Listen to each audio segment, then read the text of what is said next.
Boa tarde, pessoal. A gente vai começar nossa aula de fluido de estrutura. Hoje a gente vai tentar passar por alguns assuntos aqui bem importantes. Infelizmente, o nosso tempo ele não é muito grande, então eu vou dar uma ideia de como fazer as análises, porque eu tenho uma atividade que eu queria muito que vocês fizessem. Eu acho que ela é bem legal, mas aí a gente precisa ver todas essas análises aqui, tá bom? Então, na aula passada, nós vimos, né, um sisteminha massa amortecedor, né? A gente viu lá que dá para modelar o, o sisteminha massa amortecedor, né, no ANSYS, né, um sistema de 1 grau de liberdade, tá? A gente fez alguns cálculos, né, de análise modal, o pratozinho de Chladni, mostrei para vocês para que servia a análise modal, para a gente ver os modos de participação de massa da estrutura, ver as frequências naturais, né, do sistema. E hoje a gente vai tentar passar por essas análises aqui, né? Tudo aqui, na verdade, são sistemas dinâmicos e, obviamente, cada um tem uma aplicação e você pode aplicar todos numa mesma situação, tá? Então, hoje a gente vai tentar ver aqui, né, a parte de vibração forçada, especificamente a análise harmônica, onde a gente vai colocar uma função seno para excitar o sistema, tá? E aí a gente vai tratar o domínio da frequência, tá? Eu vou explicar para vocês alguns conceitos. Depois a gente vai fazer uma análise transiente bem rápida, só para relembrar aquele sistemazinho lá que a gente fez do biela-manivela, só que agora utilizando uma análise transiente, tá? Que é uma análise no domínio do tempo, ok? Depois a gente vai fazer uma análise espectral determinística, tá? Então, um exemplo de análise determinística são cargas sísmicas, por exemplo. Aí eu peguei aqui um sisteminha de uma ponte para a gente fazer essa análise. No geral, esses setups são relativamente simples. O que a gente precisa mais é estudar os conceitos por trás desses carinhas aqui, tá? Mas pelo o desenvolvimento que vocês têm, isso aqui tá é bem tranquilo para vocês fazerem. E para fechar a noite, fazer um pouquinho de análise aleatória, né? Análise espectral aleatória, que é o que a gente também conhece como vibrações aleatórias, vibrações randômicas, né? Uma análise randômica, tá? Então a gente vai falar um pouco sobre PSD, tá? O que é, como é que é feito, em que momento a gente faz esse tipo de análise, tá bom? E aí o que acontece? Todas essas análises que a gente vai fazer agora, inevitavelmente a gente termina trabalhando com números complexos, tá? E aí às vezes o aluno sente dificuldade de entender o que a gente está falando, porque realmente números complexos, às vezes o cara nem lembra quando foi que estudou isso, né? Dependendo do curso que você faz, você não viu isso nem na graduação. Se você pagou vibrações e não estudou legal lá, você não vai nem lembrar que pagou números complexos, tá? Quem é da área de elétrica, área de eletrônica, eles pagam uma disciplina chamada complementos matemáticos, além dos 4 cálculos. E é só para tratar exatamente dessa álgebra de números complexos, que é o que eles fazem o tempo todo no curso. Aí o que acontece? A gente chega lá no 7º, 8º período de engenharia mecânica e vai ver vibrações, né, sistemas dinâmicos. E aí é basicamente números complexos que o cara vai estar lidando. E aí fica um negócio muito confuso, o aluno acha que não está entendendo, não é por causa do assunto, mas sim por conta desse danado desses números complexos, que não é complexo, tá? Foi só o nome que o cara deu, mas não é complexo, é que a gente não está acostumado, tá? E aí eu coloquei essa figurinha aqui que eu peguei do HAL, né, do livro de vibrações. Eu gosto muito dessa figura, porque aí vocês vão entender algumas coisas que eu vou falar daqui a pouco, tá? Então esse mecanismo aqui, tá? Ele gera um sinal. Se colocasse aqui, por exemplo, na ponta desse pezinho aqui, uma caneta, ele ia fazer e passasse um papel, né? O pessoal dá muito esse exemplo. O movimento dele oscilatório aqui ia gerar uma senoidal, tá? E aí eu só mostrando porque é tão importante a gente conhecer, né, as funções seno, cosseno e suas relações trigonométricas, tá? números complexos. Por quê? Porque tudo tá girando nas máquinas, né? Toda máquina tem algum elemento que está girando e esse giro, né, vai tornar um movimento harmônico, tá? E esse movimento harmônico nada mais é um movimento que está sendo regido por uma senoide. Aqui do lado eu tenho uma representação, tá? Observe que essa figura aqui é um sistema mecânico real, ele existe, né? Existe um mecanismo aqui, tá?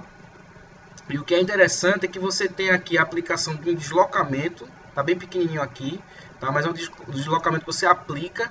Então esse carinha aqui, ó, essa alavancazinha tá criando um deslocamento de acordo com esse ângulo aqui, θ, tá?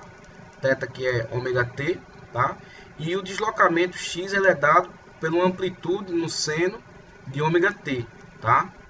E aí o que acontece? Então, de acordo com que esse cara vai se locomovendo aqui, eu vou tendo a suspensão dessa massa, né? Esse pinozinho aqui esse câmbio aqui vai tocando a massa e vai gerando esse movimento harmônico, tá? E aí por conta desse formato, né, mecânico, você olhando para ele aqui, o pessoal olha isso aqui e faz essa representação aqui cartesiana. Isso aqui o pessoal chama de vetor, né? Não sei se você já ouviu falar nisso, vetor girante, tá? E eu lembro que quando eu paguei aquela parte de eletrotécnica, né? O pessoal de eletrotécnica, circuitos, não sei o que, eles chamam muito fasores, né? Então, fasor na verdade é um vetor que gira. Enquanto a gente está acostumado com uma força, é um vetor, aquela notação vetorial, o fasor ele é um vetor que está girando. E aí, pegando essa estrutura mecânica, que ela é real, ela existe, tem uma matemática, trazendo aqui para o universo, né, que o pessoal da matemática está acostumado. Então, eu tenho aqui um vetor A, que ele está girando aqui, tá, ao redor desse círculo aqui, no ângulo θ, tá? Isso aqui é movimento circular, né? Vocês já estudaram isso lá em Física 2. Para quem pagou um dia desse, né? Quem não pagou vai sofrer um bocado. E aí, se você observar a trajetória desse ponto P, existem dois pontos de vista, né? Do cara que vai olhar nesse sentido aqui, desse eixo, tá? E o cara que vai olhar nesse eixo aqui, tá? Então, se você observar, as funções têm um formato muito similar, só que uma é com amplitude de um seno e olhando para cá você vai ter um cosseno, tá? Então por isso que você pode representar o sinal de entrada de um sistema dinâmico, tá? Você tem aqui uma caixinha e eu basicamente vou colocar um sinal de entrada e vou observar como é que se comporta esse sinal desse sistema mecânico aqui. Então eu posso trabalhar tanto com amplitude no seno quanto no cosseno, depende do ponto de vista que você está trabalhando. E aí, obviamente, quando você trabalha com movimento harmônico, você sabe que você tem um pico, tá? Que é o pico aqui do sinal. E o tempo que você percorre, né? De um pico a pico, ou do início de um ciclo ao início do próximo, que a gente chama de ciclo, tá? Você tem um período, tá? Então, a gente chama aqui na mecânica de T, né? O período de tempo que levou para fazer isso aqui, tá? E obviamente isso aqui tem uma velocidade que ele está caminhando, que é a frequência angular, tá? Que é o inverso, isso aí vocês sabem mais do que eu, é o inverso do período, tá bom? E aí por conta disso existe uma relação entre a velocidade angular e a frequência, que também vocês já sabem, que é 2πf, ok? São coisas básicas de movimento harmônico, só para a gente dar uma relembrada. E aí essa representação aqui, ela fica muito boa para você representar com números complexos, onde eu vou plotar no eixo X a parte real e no eixo Y a parte imaginária, tá? E aí o que é que vai acontecer? Quando eu começar a modelar meus sistemas dinâmicos, que eu vou mostrar aqui para vocês, eu vou gerar sempre uma equação diferencial, tá? Aqui eu estou considerando que os sistemas são lineares. E aí o que é que vai acontecer? Eu vou gerar uma equação característica e as raízes dessa equação característica é que vão determinar como é que vai ser a resposta do meu sistema dinâmico, tá? Então isso é bem importante para a gente entender essas análises que a gente vai fazer a partir de agora, tá? Então o posicionamento das minhas raízes, tá? Ao longo desse plano aqui, ele vai determinar o comportamento, se ele vai ser um comportamento sobre amortecido, criticamente amortecido ou oscilatório, tá? E aí por que eu estou falando isso, tá? Para a gente não perder a visão física das coisas por conta de matemática que às vezes a gente está esquecido, tá bom? Então é bem, assim, é uma matemática que a gente já viu em algum momento, qualquer coisa a gente revisa, tá? Depois eu vou estar passando esse quadro preto aqui que eu faço para vocês ficarem com as anotações. E aí eu separei vários sisteminhas que a gente pode simplificar como um sistema massa-mola amortecedor, tá? Então eu peguei isso aqui de uma apresentação e aí eu tenho a resposta dinâmica desse sistema por conta dessa massa. E aqui ele está mostrando, por exemplo, um tipo de problema que você pode resolver fazendo uma simplificação de uma torre eólica, tá? Então eu estou concentrando, lembrando que tudo que a gente está falando aqui, a gente está trabalhando no âmbito de concentração de parâmetros, tá? Quando eu faço isso, eu ignoro a questão, por exemplo, tridimensional do meu sistema. Eu só estou pegando tudo isso aqui, um sistema extremamente complexo, e estou transformando numa massa única, né? Então eu estou trabalhando com parâmetros concentrados. Então qual é a diferença? Isso aqui vai gerar uma EDO, uma equação diferencial ordinária, tá? Se eu trabalho pensando, né, na distribuição de tensão geométrica, enfim, eu tenho que trabalhar com as EDPs, né? E aí a gente vai tratar isso aí. E aí o que acontece? Quando eu trabalho com sistemas dinâmicos e estou trabalhando aqui nesse ponto de vista disso aqui, das EDOs, eu consigo simular de forma muito simples, né? E bem vários tipos de sistemas, né? Eu posso usar, por exemplo, o Simulink, eu posso usar o LMS, que é da Siemens, o sisteminha para simular. E basicamente o que eles vão ter lá dentro vão ser modelinhos que tentam representar a física. E aí só para lembrar, quando a gente faz essa representação, e aí é uma coisa que me via muito quando eu estava na graduação, é que eu associava sempre esse elemento aqui de amortecimento a esse carinha aqui, que é uma coisa que a gente entende que fisicamente ele existe, tá? Então veja que aqui eu também tenho a mesma representação de um sistema dinâmico, de um amortecimento, tá? E aí eu estou considerando aqui o amortecimento. Esse amortecimento aqui, ele pode ser representado pelo amortecedor junto com a mola, tá? Então todo esse sisteminha aqui. Aqui esse sistema de amortecimento, na verdade, isso aí é devido ao atrito, às forças viscosas que eu tenho do escoamento, e eu jogo tudo isso aqui nessa constante aqui, tá? A rigidez é um conceito que a gente já tem das estruturas que a gente vem estudando, e essa rigidez da estrutura pode ser alterada por vários fatores, como a gente já viu, material, grandes deslocamentos, né, questões de contato, a gente pode estar mudando a rigidez da estrutura. E por que eu estou falando de rigidez, de amortecimento? Porque são os parâmetros que a gente vai estar trabalhando aqui durante essa aula. E obviamente a massa, porque agora, quando eu estava trabalhando do ponto de vista estático, tá, eu estava aplicando as cargas de forma bem comportadinhas e bem lentas, né, quando eu estava querendo avaliar, por exemplo, o deslocamento de uma viga. Então eu estava aplicando a carga de forma lenta. Porque se eu tiver um movimento brusco na aplicação da carga, esse sistema já vai se transformar num sistema que tem que ser tratado de forma transiente. E aí eu trouxe alguns exemplos, né, de vários sistemas, né? Então aqui a gente está trabalhando lá no Instituto Federal com a parte de sistemas de maré motriz, né, energia das ondas, né, ou maré motriz ou ondomotriz. E aqui eu tenho um exemplo de um sistema flutuador, né, que ele vai ficar fazendo essa oscilação de acordo com o sinal de entrada, que no caso a gente às vezes usa muito um sinal senoidal para demonstrar o sinal de uma onda marítima, né? Da onda do mar. E aí esse cara, ele é uma massa que vai estar aqui oscilando, e obviamente eu vou ter o amortecimento viscoso por conta do próprio movimento, e vou ter a rigidez da estrutura. Então é outra. E aqui eu tenho a base, né? Eu tenho essa base aqui também, que pode estar transmitindo algum tipo de sinal para toda essa estrutura, tá? Então tem essas duas situações. Aqui também eu tenho um sistema de amortecimento do carro. Aqui são as ruas de Recife, né? Eu já fiz questão de mostrar aqui. Isso é uma foto que eu peguei da internet e é daqui mesmo. E aqui eu mostrei isso para mostrar o seguinte, né?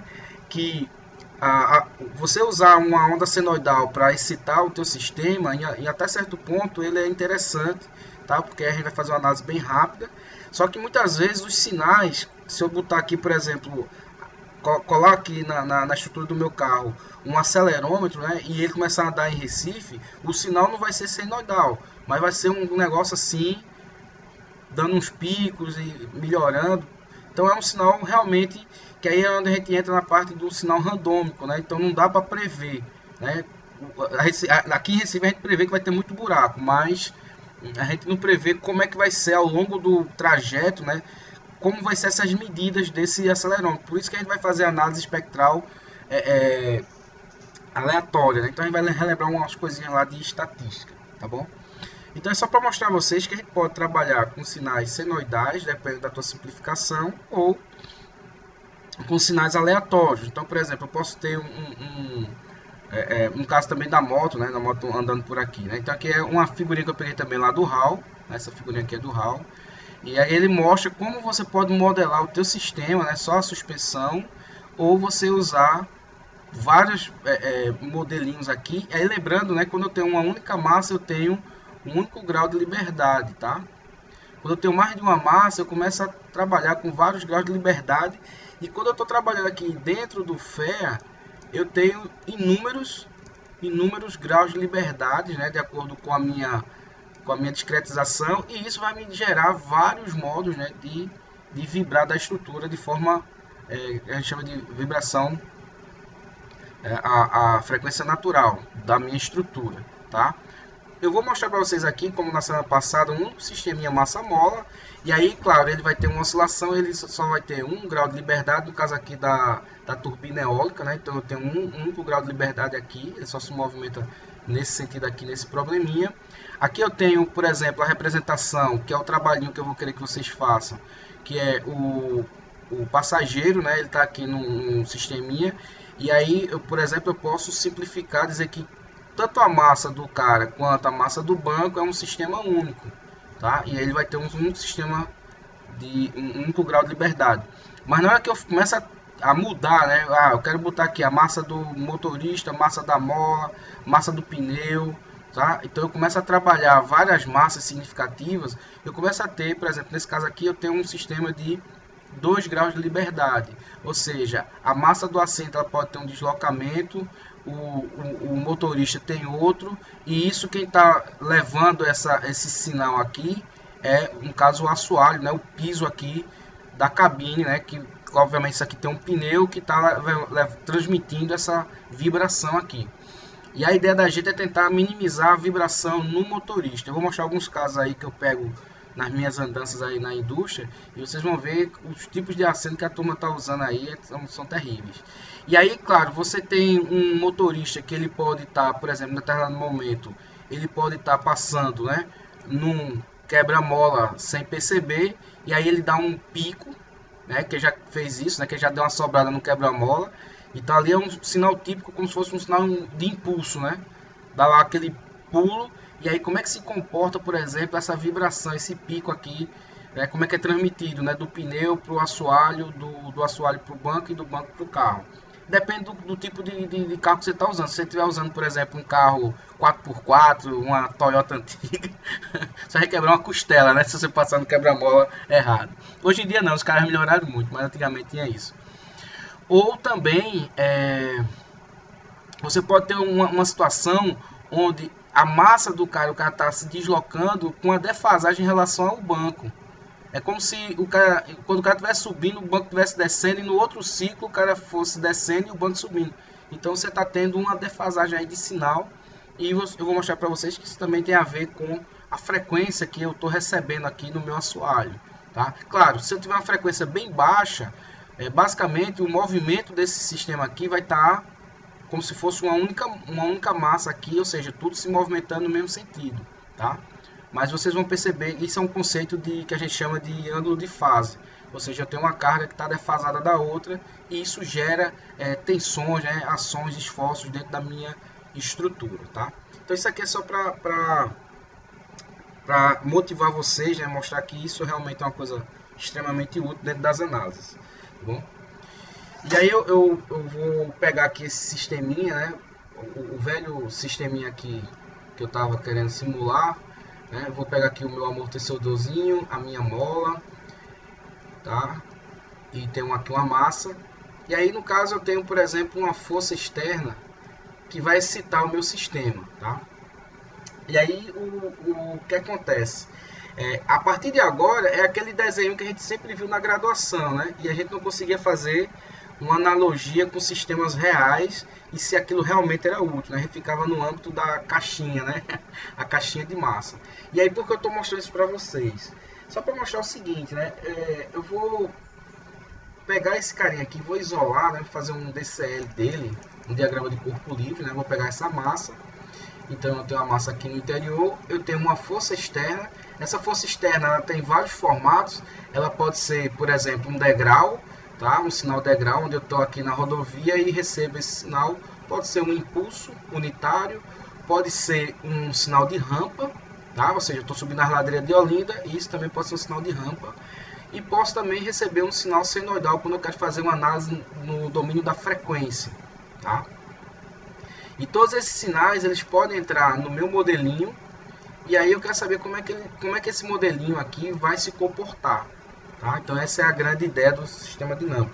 E essa resposta que o meu modelinho dinâmico vai me dar, ela vai me trazer resposta do tipo, pô, vai ter um pico de tensão em determinado momento ali no meu suporte. E aquilo ali vai romper. Do ponto de vista estático, estava tudo ok, né? Não tinha problema nenhum. Mas agora eu posso ter um pico de tensão e quebrar, tá? E aí, claro, como ele está fazendo esse movimento aqui no sentido da minha esquerda aqui, obviamente eu vou ter forças contrárias a esse movimento aqui do meu bloquinho, tá?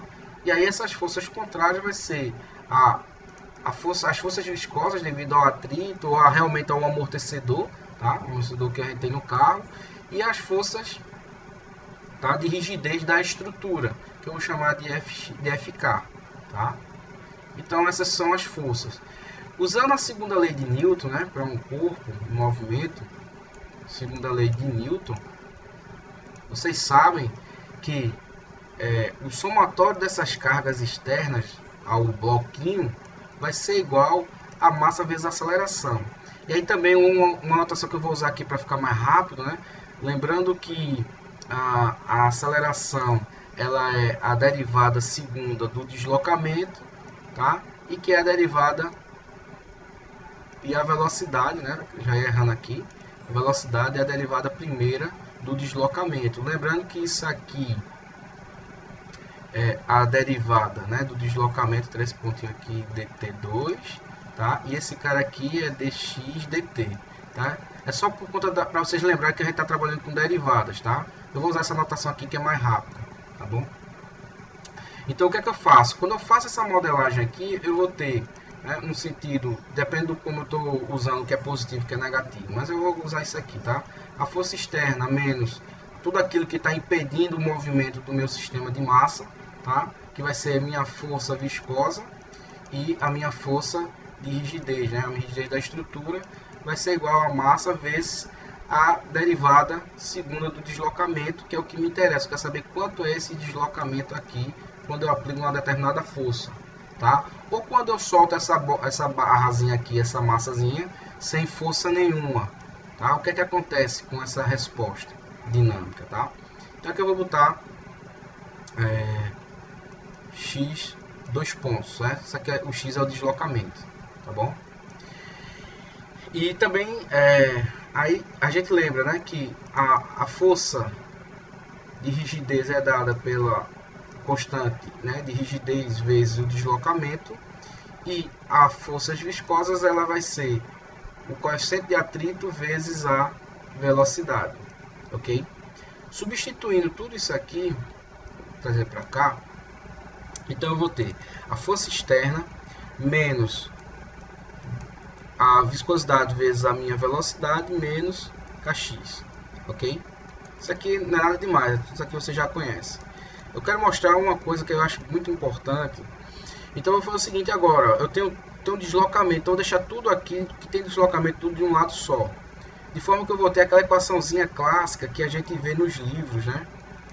De dinâmica, de análise estrutural, enfim, tá? Então é aquela velha que eu mostrei, acabei de mostrar aqui, né? ela aqui, tá? Fiz esse arrudeio todinho só para mostrar isso, tá? Aqui tá mais bonitinho, né? O cara botou aqui que tá no domínio do tempo, né? Só para mostrar que x é uma variável depende do tempo, tá?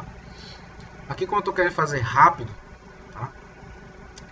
E aí o que é que acontece? Isso aqui é uma equação diferencial ordinária de segunda ordem, tá? Segunda ordem por quê? Porque tem derivadas segundas. E se você observar, eu vou, por exemplo, pegar agora um sistema para que a gente chama de vibração livre, tá? Vibração livre, que é o probleminha quando eu não tenho a força externa, quando a minha força externa ela é zero, tá? Essa vibração livre vai me dar exatamente a análise modal, tá? Eu vou saber como a minha estrutura vai vibrar livremente de acordo com determinada frequência. E essas frequências vão ser as frequências naturais do meu sistema. Que eu falei para vocês semana passada que é o primeiro estudo que a gente faz, né? A primeira análise que a gente faz na análise dinâmica. E aí o que acontece? Quando eu faço isso, né, eu faço essa análise de vibração livre, ou seja, não tenho nenhuma força de excitação, essa equação vai ficar assim, tá? E eu posso resolver essa equação por vários tipos de formas, tá? Eu posso usar Laplace, eu posso usar equação característica, tá? Então, olhando para esse carinha aqui e fazendo essa transformação de variável, tá? Transformando S em X, tá? Eu vou ter uma transformação de variável e eu vou perceber que eu vou ter uma equação característica, né, do tipo, por exemplo, S ao quadrado mais BS mais K, tá? E aí o que é que acontece? Quando eu tenho isso aqui, eu tenho uma equação característica e aí as raízes dessa equação característica vão me dizer algumas coisas importantes, tá? Da equação característica. E aí, lembrando, como é que a gente acha essa equação, as raízes desse polinômio aqui, né? Dessa equaçãozinha. E aí eu tenho vocês lembram, né? As raízes desse cara aqui vai usar aquela fórmula de Bhaskara que a gente aprendeu lá no... Hoje é nono ano, né? Na minha época era oitava série, tá? Eu falo muito com carinho dessa época porque eu tirei nota ruim na prova e o professor passou uma atividade com 150 equações de segundo grau para eu resolver, né? E eu aprendi tanto que eu nunca mais esqueci desse trauma, né? Então, aprender também é um processo traumático. E aí eu sei que eu posso resolver, achar essas raízes desse polinômio com essa equaçãozinha aqui, tá? Bem simplesinha que a gente já usou. Então, substituindo aqui os meus parâmetros dinâmicos, né, de massa, mola, amortecedor, eu vou ter, né, coincidentemente, o meu B está sendo representado pela viscosidade, então vai ficar menos B, mais ou menos raiz de B ao quadrado, menos 4. O meu A é a massa e o meu C vai ser a rigidez, tá? Isso tudo dividido por 2m, tá? E aí, eu não sei se vocês lembram que era nessa época que a gente começava a ter problemas, porque quando chegava a ter raiz negativa, o professor dizia, ó, não tem solução, porque na verdade a gente não tinha aprendido ainda números irracionais, né? Que aí entra aquela história de números complexos, né? E por que isso acontecia? Porque não sei se vocês lembram, mas a gente estava todo empolgado lá fazendo a equação, aí de repente a gente via que esse carinha aqui, ele podia ficar maior do que zero, podia ser menor do que zero, ou poderia ser igual a zero, tá? Então essas três situações elas geravam raízes, né, características da solução. E aí eu tinha basicamente eu posso ter 4 situações distintas aqui, né? Então eu vou chamar de casos, tá? Então eu posso ter o primeiro caso quando aquele radicando aqui, deixa eu só voltar, né? Lembrando que eu estou pegando agora, ó, tudo isso aqui, tá? E vou fazer essa equaçãozinha aqui, ó. 4mk vai ser igual, maior ou menor do que zero. Fazendo isso, eu vou ter, né, por exemplo, raiz de 4mk, que na verdade vai me dar b igual a 2 raiz de mk ou km, né? Tudo faz, né? E aí, isso aqui é um negócio interessante. Ó. Se você já estudou vibração, você vai começar a lembrar de algumas coisas do passado, né? Tem uns arrepios aí na espinha. E aí, olhando para isso aí, então significa o seguinte, ó, que a minha viscosidade, ela pode ser maior do que a minha rigidez, tá? E a massa do meu sistema. Isso aqui tem um significado físico, tá? Se ele for maior do que, né, aquele radicando for maior do que zero, o que vai acontecer é que eu vou ter duas raízes reais e distintas. Vocês lembram disso? E por que eu estou falando isso? Porque quando a gente começar a observar os gráficos que a gente está olhando lá no ANSYS, a gente tem que relembrar desse tipo de situação física, tá? É matemática, mas tem a ver com a física agora. Quando eu tenho também essa situação aqui, né? Quando B é igual a raiz, né? De 4 km ou 2 km, né? Enfim, do jeito que você quiser, né? 2 raízes de MK. Eu vou ter também duas raízes, certo? Reais mais iguais, tá? Estou falando aqui. A outra situação é quando era menor, que era essa que a gente não resolvia lá na 8ª série, né? No 9º ano, a gente só ia até aqui. Que era quando esse danado aqui era menor do que 4 km. Imagina se o professor da 8ª série ensinasse a gente isso, falando de vibrações, né? A gente ia ter uma motivação a mais para fazer engenharia, né? E aí é onde entra a complicação, né? Por quê? Porque ele vai ter duas raízes complexas, tá? E aí vai ser agora um número complexo, porque a gente tinha aprendido que raiz de -1 eu não resolvia, só que agora o cara inventou o número complexo, né? Que é esse operadorzinho aqui J, no ensino médio a gente chamava de I, mas enfim, não importa o nome que você está dando à criatura. E aí o que acontece? Então agora duas raízes reais complexas conjugadas, tá? Ainda tem essa historinha aqui conjugada, não sei se vocês lembram que danado é conjugado, tá? E a quarta e última situação, que aí tem a ver com a parte física da história, é quando eu tenho um sistema que ele não tem atrito, tá? Ou a massa e a rigidez da estrutura é tão grande que ele pode ser desprezado, tá? E obviamente eu tenho que ter uma estrutura que tem uma rigidez, né? De certa forma. Então meu K tem que ser maior do que 1. E esse sisteminha aqui vai me dar duas raízes complexas puras. Complexa pura é quando você só tem a parte imaginária, tá? Então, puras e iguais, né? Só para vocês lembrarem. E aí vocês, beleza, o que é que isso tem a ver com o estudo que a gente está fazendo aqui, tá? Isso agora tem a ver, porque isso aqui vai me dar um comportamento da solução dessa equação diferencial aqui, ó. E aí quando eu vou resolver essa equação diferencial, ela passa por essas raízes dessa equação característica, tá? E aí é uma coisa que na matemática os caras fazem, né? Lá em equação diferencial, cálculo 4, o que é que ele diz? Ó, eu vou propor uma solução, então eu também vou fazer a mesma coisa. Eu vou fazer aqui, ó, tipo caso 1, certo? E aí eu vou propor, como eu não tenho uma excitação externa, eu só vou ter a solução homogênea. Lembrando que a gente tem a solução homogênea da equação diferencial. Se tiver uma força externa, você vai ter a solução particular, que é a soma das duas, porque eu estou trabalhando com sistemas lineares, tá bom? E aí o que é que acontece aqui? Eu vou propor, tá? Se você olhar lá, todo livro de matemática, ele sempre propõe que a solução da equação diferencial, né, vai ser sempre uma constante, uma exponencial elevada à sua raiz vezes o tempo, tá? É basicamente isso aqui. E isso aqui explica bastante coisa, porque na verdade, quando a gente resolve as equações diferenciais, elas têm um comportamento exponencial. Porque a vida, né, o mundo é assim. Você aquece um forno, você vai aquecer um forno, você está aqui em 100 graus e você vai lá no controlador e bota 200 graus, né? Do ponto de vista dinâmico, do controlador ele fez isso, ele estava em 100 e foi para 200. Mas do ponto de vista térmico, a temperatura, né, que é a minha variável de interesse, ela não vai fazer exatamente esse chaveamento instantâneo.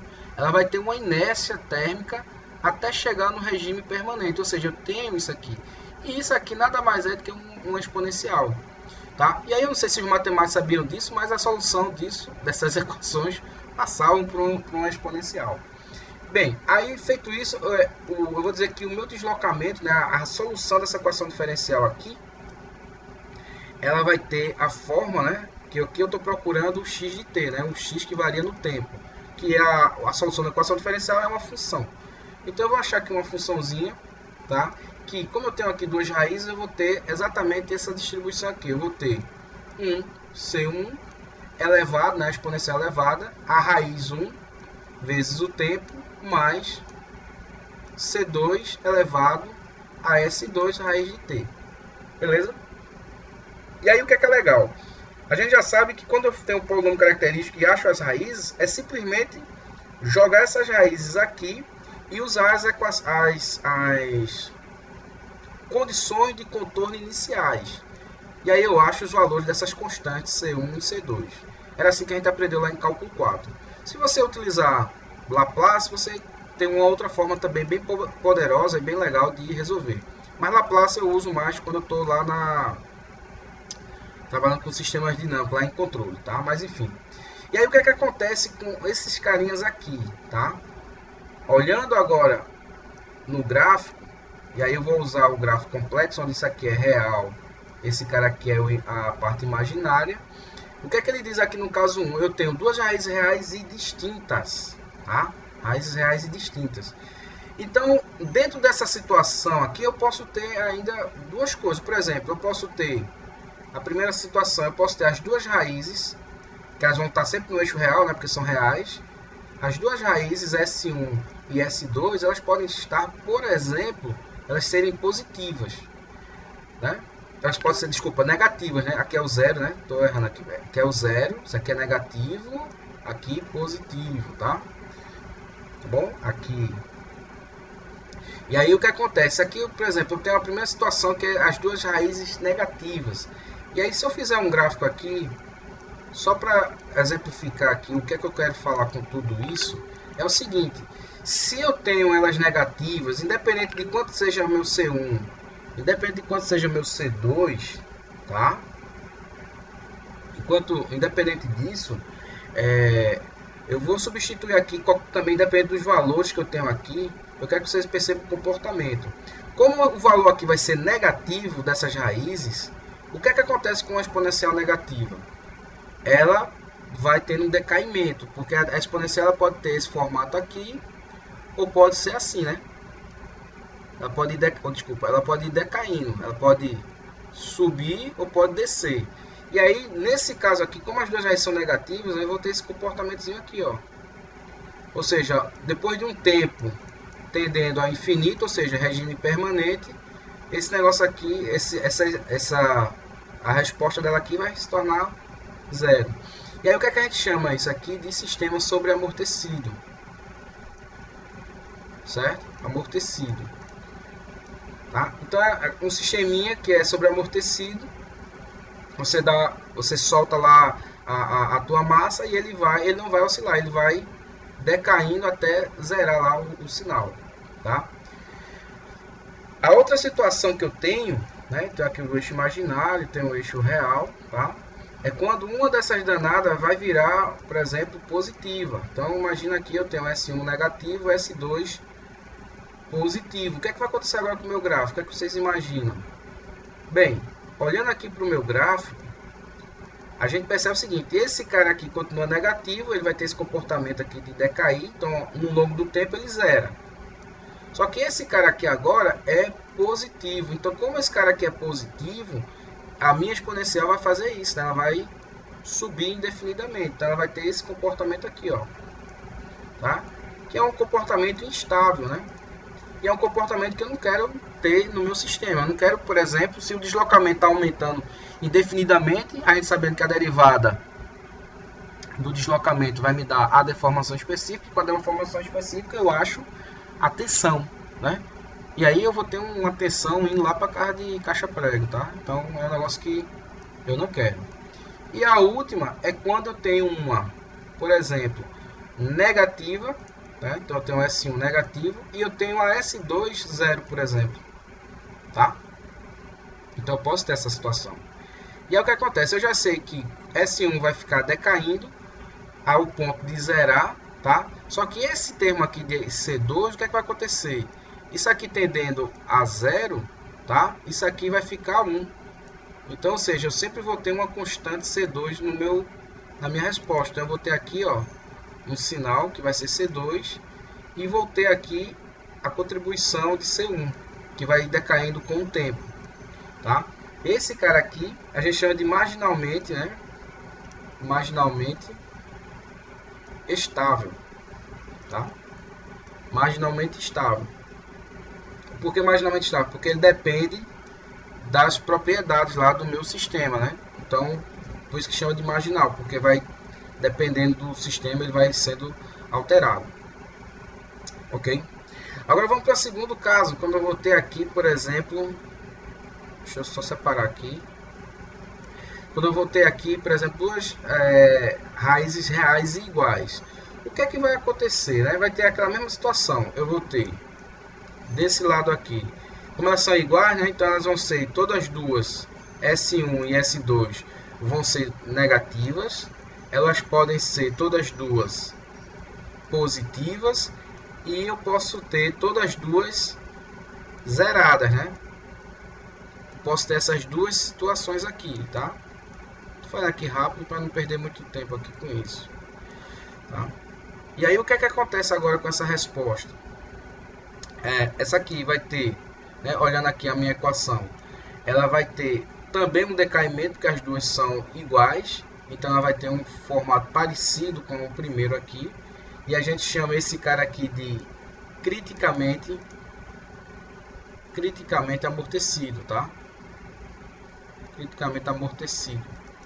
E esse carinha aqui, criticamente amortecido, é exatamente aquele limiar onde o meu B, né, a minha viscosidade vai ser igual a esse termo, ou seja, a raiz do meu radicando lá da minha equação característica vai ser igual a 0, tá?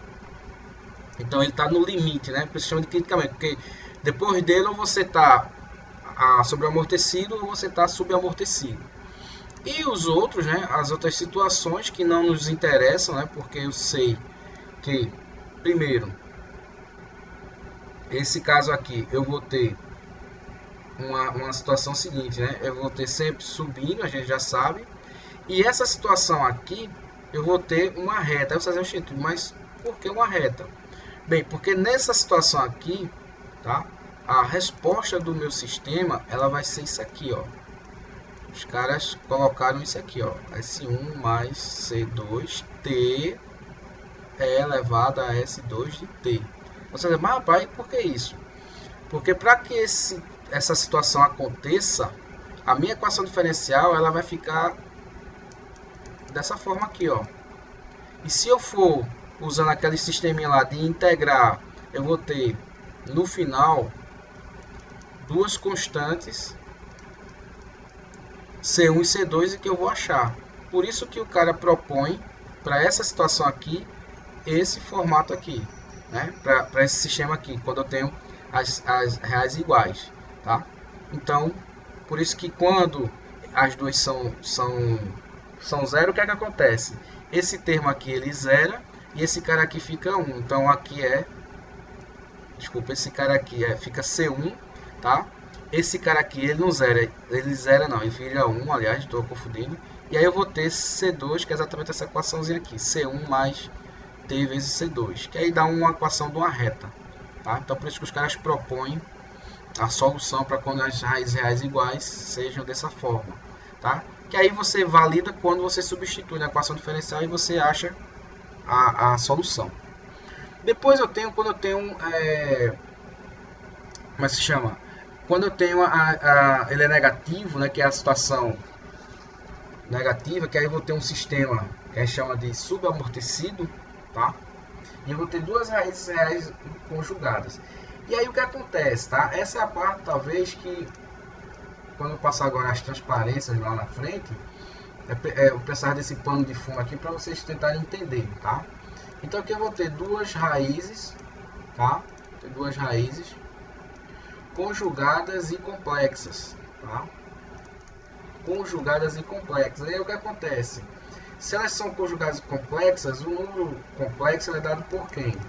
Por uma parte real mais o operador complexo vezes a parte real. Aqui eu vou já chamar de ômega e de sigma, tá? Você pode chamar de alfa, beta, cada um chama do que quiser, tá? E como elas são conjugadas, elas vão ter a mesma raiz, só que agora a parte complexa, né, ela é negativa, só isso. Mas elas são idênticas, né? Parecidas, né? Só que com esse termo aqui negativo. E aí eu vou colocar lá na minha resposta, né, que eu inicial lá que eu coloquei, né, que eu sempre estou falando isso aqui, né, com exceção daquela última anterior, que a minha resposta vai ser dada por uma constante, uma exponencial, a minha raiz, constante 2, a exponencial, raiz 2, vezes o tempo, tá? Eu agora vou pegar um TS1, S2 e substituir pelo número complexo, tá? E aí o que acontece, ó, eu vou ter isso aqui, C1 vai ser elevado a sigma mais J ômega, isso tudo multiplicado por T, mais C2 é elevado a sigma menos J ômega T. E lá na oitava série, né, vocês lembram que a gente trabalhou com potências, né? Então eu posso trabalhar com deixa eu ver, isso aqui é aqui. Ah, é fora. Eu trabalhar com potências, então eu posso fazer a operação distributiva aqui e também trabalhar com isso aqui, tá? Lembrando disso, eu posso fazer isso aqui, ó, posso simplificar, né? Esse termo aqui, ó, ele é exatamente igual aqui, ó. Esses outros eu não posso tirar porque um é negativo do outro, mas esse aqui eu posso simplificar, então eu posso tirar ele aqui, tá? Eu posso tirar, então vou apagar aqui. Posso tirar aqui e botar ele para fora, então vai ficar uma exponencial elevada a sigma, tá? Vezes t, tá? Que isso vai ser multiplicado, aí sim, vai sobrou quem? Vai ser C1, tá? Vezes E elevado a J ômega T, tá? Mais C2 E elevado a menos J ômega T, ok? E aqui eu posso fazer uma transformação aqui usando, né? Não sei se vocês lembram lá de cálculo 3, né? Era cálculo 3, né? Equação de Euler, quando eu trabalhava com séries de seno, cosseno, série de Taylor, né? Série de Fourier. E a gente sabe que os senos e cossenos podem ser representados por uma série de exponenciais. E aí Euler, né, ele achou essa equaçãozinha aqui, essa funçãozinha aqui, que é quando eu tenho, né, um exponencial elevado a um θ, vai ser cosseno de θ mais j seno de θ, né? Isso aqui é a equação de Euler, o pessoal diz que é a equação mais bonita que existe, né? Não sei, vale a pena fazer uma tatuagem dela também. E aí o que acontece, né? Eu vou pegar essa identidadezinha aqui e vou jogar aqui, ó, onde tem os exponenciais, vou substituir por isso. E aí por que eu estou fazendo isso, né? Porque eu vou chegar na solução que eu quero, que vai, a partir disso aí é o que a gente vai ficar o tempo todo trabalhando. Então o que é que acontece? Quando eu substituo aqui, eu vou ter, né? Vou repetir esse cara aqui, tá? Então eu vou ter C1 que multiplica, eu vou botar aqui um constante para dividir, tá? Vai ser cosseno. O meu θ aqui é exatamente o meu ômega t, então eu já vou deixar em função de ômega t mais j seno de ômega t, certo? Mais C2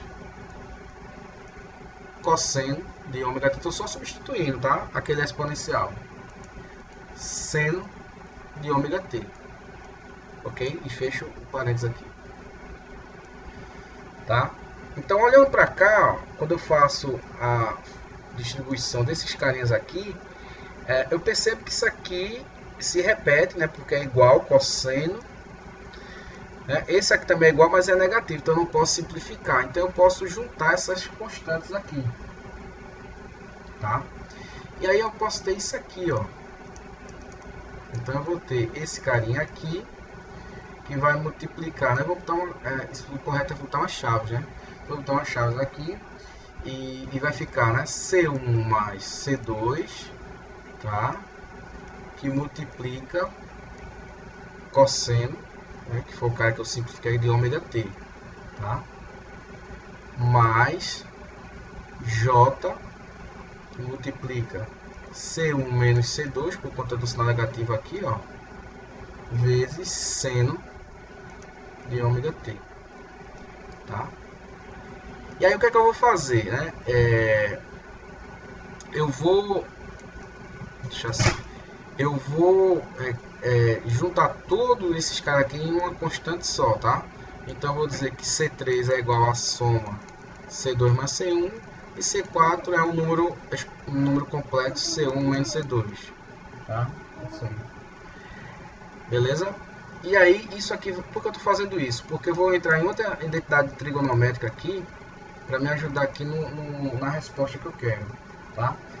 Então, eu vou ter isso aqui, e aí eu vou ter isso aqui agora, né? Eu vou ter C3 cosseno de ômega t mais C4 seno de ômega t, certo?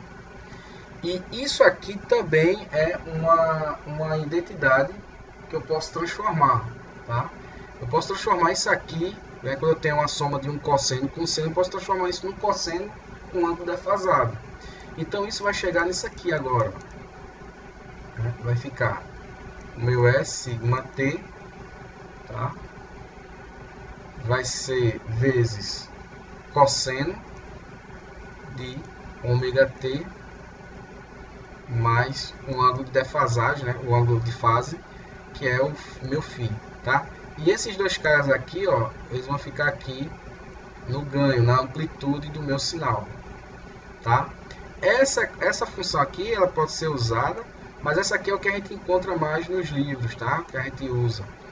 E aí, basicamente eu tenho isso aqui, e agora eu vou trabalhar aquelas questões das raízes, tá? Quando o meu sigma, minhas raízes, elas são complexas. Então, olhando para cá, eu vou ter essa situação aqui. Eu vou ter a parte imaginária, vou ter a parte real, tá? Deixa eu só dar uma parada aqui no vídeo para não ficar longo, né?